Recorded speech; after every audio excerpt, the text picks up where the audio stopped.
ಸರ್ವಾಧಿಕಾರಿ ಧೋರಣೆ ನಮ್ಮ ಹಕ್ಕುಗಳನ್ನ ಹತ್ತಿಕ್ಕಲಿಕ್ಕೆ ಸಾಧ್ಯ ಇಲ್ಲ. ಇದು ಸಂಘರ್ಷಕ್ಕೆ ಎಡೆ ಮಾಡಿಕೊಡ್ತದೆ. ನೀವು ತಿಳಿದಿರಬಹುದು, ಇದೆಲ್ಲೋ 200 ಜನ ರೈತರು ಬಂದಿದ್ದಾರೆ ಅಂತ. ನಾಳೆ ಅದೇ 2-3 ಸಾವಿರ ಜನ ರೈತರು ಬರ್ತಾರೆ. ನಾಳೆ ಇಡೀ ತಾಲೂಕು ಜಿಲ್ಲೆಯಾದ್ಯಂತ ಈ ಒಂದು ದಂಗೆ ಹೇಳ್ತಾರೆ ಜನ. ದಯಮಾಡಿ ಅವಾಗ ನೀವು ಯಾವ ಪೊಲೀಸ್ನನ್ನು ತಂದು ಅವಾಯ್ಡ್ ಮಾಡ್ಲಿಕ್ಕಾಗಲ್ಲ. ನೀವು ಗೌರವವಾಗಿ ಇಲ್ಲಿ ಹೋಗ್ತಕ್ಕಂಥವ್ರನ್ನ ಬಿಡಬೇಕು. ಇವತ್ತು ನಮ್ಮಿಂದ ಆಯ್ಕೆ ಆಗಿರ್ತಕ್ಕಂಥ ಜನಪ್ರತಿನಿಧಿಗಳು ಪ್ರಾಮಾಣಿಕವಾಗಿ ಗೌರವವಾಗಿ ನಡ್ಕೊಂಡಿದ್ರೆ ಇವತ್ತು ಈ ಪರಿಸ್ಥಿತಿ ಬರ್ತಿರಲಿಲ್ಲ. ನಮ್ಮಿಂದ ಮತ ಪಡೆದು ಹೋಗಿರ್ತಕ್ಕಂಥ ಎಲ್ಲ ಆಡಳಿತ ಪಕ್ಷದ ಮಂತ್ರಿಗಳು, ಶಾಸಕರು ಇವತ್ತು ಡಿ.ಕೆ. ಶಿವಕುಮಾರ್ ಅವರ ಕಾಲಾಳುಗಳಾಗಿ ಕೆಲಸ ಮಾಡ್ತಾ ಇದ್ದಾರೆ. ಇವತ್ತು ವಿರೋಧ ಪಕ್ಷದ ನಾಯಕರು ಬಹಳಷ್ಟು ಜನ ಮೌನ ವಹಿಸಿದ್ದಾರೆ.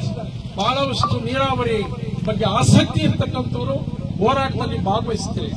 ನಮ್ಮ ಸಂಸತ್ ಸದಸ್ಯರು ಮೌನವಾಗಿರ್ತಕ್ಕಂಥದ್ದು ಸರಿಯಾದ ಕ್ರಮ ಅಲ್ಲ. ಈ ಒಂದು ಅವೈಜ್ಞಾನಿಕ ಲಿಂಕ್ ಕ್ಯಾನಲ್ ಕಾಮಗಾರಿ ಬೇಡ ಅಂತ ಹೇಳಿ ಪಕ್ಷಾತೀತವಾಗಿ ಹಲವು ಹೋರಾಟಗಳನ್ನ ಮಾಡಿರ್ತಕ್ಕಂಥದ್ದು ಸರಿಯಷ್ಟೇ.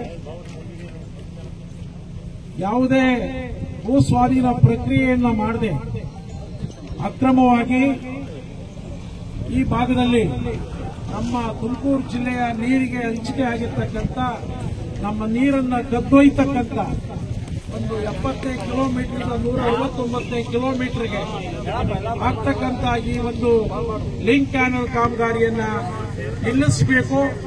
ಮೂಲ ನಾಲೆಯ ಮುಖಾಂತರವೇ ಕುಣಿಗಲ್ ಮತ್ತು ಮಾಗಡಿಗೆ ಹಂಚಿಕೆ ಆಗಿರ್ತಕ್ಕಂಥ ನೀರನ್ನ ಪಡ್ಕೊಳ್ಳಿಕ್ಕೆ ನಾವು ಯಾರೂ ವಿರೋಧ ಮಾಡ್ತಾ ಇದ್ದೀವಿ.